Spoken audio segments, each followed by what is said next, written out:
இப்ப 6 மட்டும் பாரு. ஐயோ ஏய் இப்ப அடிப்பேன்டா 6.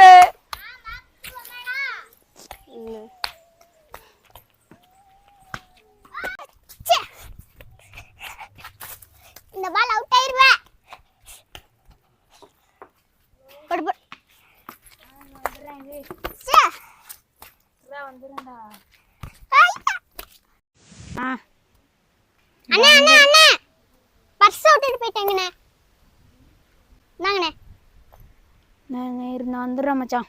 இந்த ஒரு ஒரு தியேட்டர்ல டிக்கெட் போட்டு வைங்க, வந்துடுறேன். 5 நிமிஷம் மட்டும் வெயிட் பண்ணுங்க, வந்துடுறேன். சரியா? நேனே அந்த பர்ஸ் உங்களுக்கு எவ்வளவு முக்கியம்னே. அந்த பாப்பா எடுத்து கொடுத்தால ஒரு தேங்க்ஸாவது சொல்லலாம்னே. சாரி பாப்பா. இப்போ சொல்லி என்னன்னே பிரயோஜனம்? சாரி பாப்பா, தேங்க்ஸ். ஃப்ரெண்ட்ஸ், இந்த வீடியோ பார்த்துப்பீங்க. அந்த அண்ணன் வந்து நன்றியை சொல்லலை. ஆனால் பைபிள் என்ன சொல்லுதுன்னா, கொலோசியர் 3:15 நன்றி அறிவு உள்ளவர்களாக இருங்கள் அப்படி சொல்லுது. நம்ம ஒருவருக்கு ஒருவர் உதவி செய்ததுக்கு நன்றி சொல்லணும் ஃப்ரெண்ட்ஸ்.